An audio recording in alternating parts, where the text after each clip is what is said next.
Welcome back to the English Effect. Let's dive right into this explainer where we're going to completely immerse ourselves in the sophisticated language of modern global leadership. Today, we're exploring a premium business English vocabulary lesson, and it's centered around an absolutely crucial executive skill, coaching conversations. We're going to examine the exact terminology that top-tier leaders use to elevate their teams and drive truly exceptional performance. So I want you to think about your last one-on-one meeting for a second. Were you merely managing your team? Just handing out instructions? Or were you truly coaching them to success? Because in today's incredibly complex corporate environment, traditional management just doesn't cut it anymore. In fact, studies show that organizations with strong coaching cultures literally see significantly higher employee retention and revenue. To unlock a team's true potential, we have to master an entirely new way of communicating. All right, let's look at our first crucial vocabulary word to really understand this shift. The word is directive. Now, a directive management style is what we traditionally think of when we picture a boss, right? It involves giving explicit feedback, offering advice, and providing specific solutions. You're essentially pushing information and instructions towards your employee. Think of the old-school manager who says, "I need you to do it exactly this way by 5 p.m." And while that's sometimes necessary, especially with brand new team members, relying purely on a directive style is actually going to limit your team's long-term growth. And this brings us to a really important continuum that every modern leader needs to navigate. On one side, you have directive coaching, which, as we just said, is all about pushing solutions. But on the other side, we have non-directive coaching. This is all about pulling insights out of the employee. The absolute best global executives know how to transition smoothly along this continuum. They move away from just barking orders, and instead they move toward asking the right questions to pull out those brilliant ideas that are already sitting there right inside their team. Now, as we make that shift away from purely giving orders, the manager's whole identity transforms. In a modern executive workplace, the best leaders act as guides. Which brings us to our next great word, facilitation. Facilitation is the act of making a process or a learning experience easier by guiding, asking questions, and providing support, rather than just handing out the answers.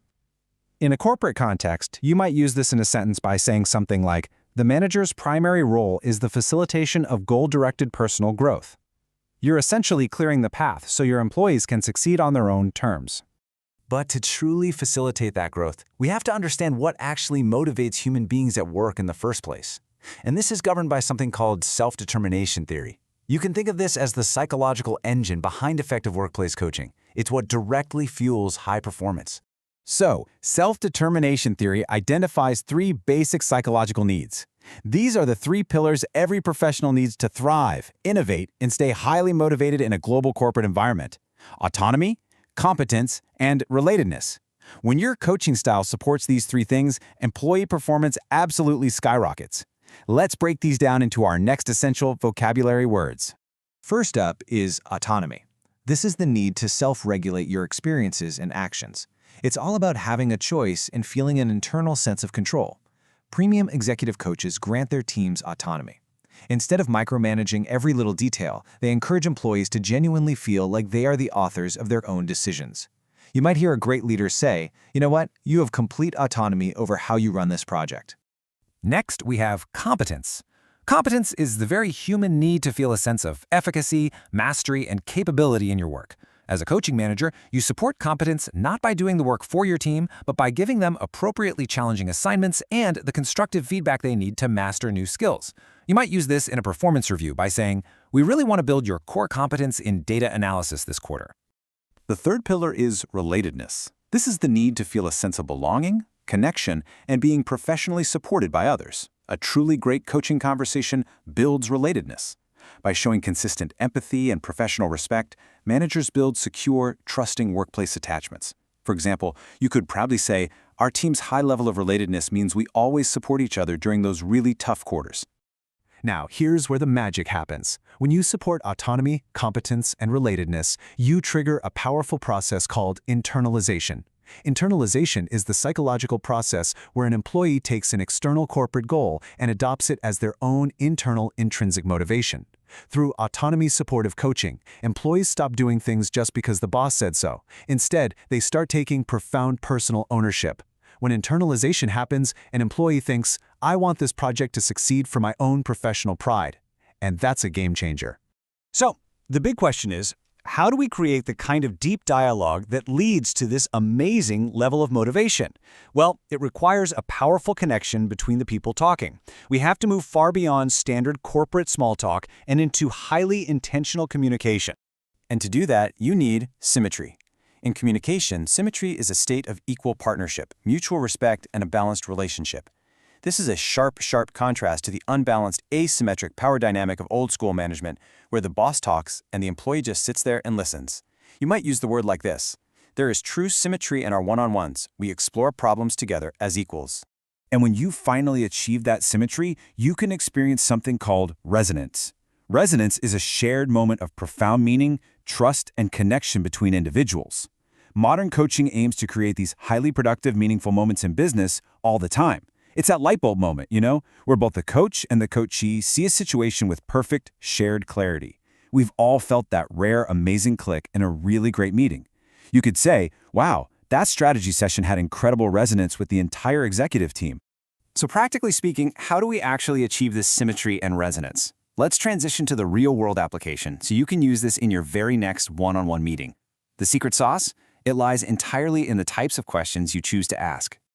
You absolutely must master the open-ended question. These are questions typically beginning with what or how that invite deep reflection and exploration. They literally cannot be answered with a simple yes or no. And here's a quick pro tip for you. Try to avoid why questions, like why did you do it that way? Actually, scratch that. Just don't use them at all if you can help it, because they can often sound accusatory and trigger defensiveness. Instead, use an open-ended format and ask, how did you approach this challenge? See how much better that sounds? Now, open-ended questions are the absolute foundation of Socratic questioning. This is a brilliantly structured approach that has 4 distinct phases. First, you gather information about the issue. Second, you use active listening to truly, deeply understand their view. Third, you ask questions that help develop new perspectives and reframe limiting beliefs, those negative assumptions that hold a team member back. And finally, you summarize and integrate those new insights into an actionable plan. Ultimately, the goal of this style of questioning is to be reflective. To be reflective is to be characterized by deep thought, careful consideration, and high self-awareness. You could use this in a sentence by saying, effective coaching provides a safe, reflective space for managers and employees to evaluate complex business challenges together. Okay, so we've talked about the psychology and the conversational style, but how do we structure these reflective conversations to guarantee actionable long-term business results? Well, the end goal is ultimate empowerment. Empowerment is the act of giving employees the authority, confidence, and tools to take ownership of their own success. Professional coaching is recognized globally as the ultimate form of empowering leadership because it doesn't just hand the employee a finished project, it teaches them how to build the whole shebang in-house. You might say, our goal is the empowerment of every single junior analyst on the floor.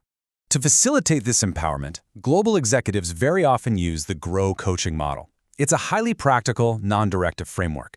It goes like this. You start with the goal. What do you want to achieve? Then, reality. Where are you right now? Next, options. What could you possibly do to bridge that gap? And finally, will. What specific actions will you commit to doing? It seamlessly moves a conversation from a vague, frustrating problem to a concrete, employee-owned solution. At its heart, what this explainer shows us is that modern business coaching isn't just some trendy management tactic. It is fundamentally about partnership, meaning-making, and fostering value-based growth. By understanding and applying these concepts, you literally shift from being a traditional boss to a transformational leader. So, I'm going to leave you with this final provocative thought.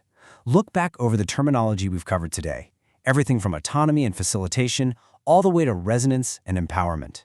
Which of these powerful vocabulary words are you going to intentionally use to transform your communication style and your leadership approach in your very next one-on-one meeting? Thank you so much for joining us for this premium explainer. Keep elevating your professional English and your leadership skills. Please make sure to like, share, and subscribe to The English Effect. And hey, we would absolutely love to hear from you. Drop a comment below using one of today's business vocabulary words in a sentence about your own workplace experiences. Have a great one, and we'll see you in the next lesson.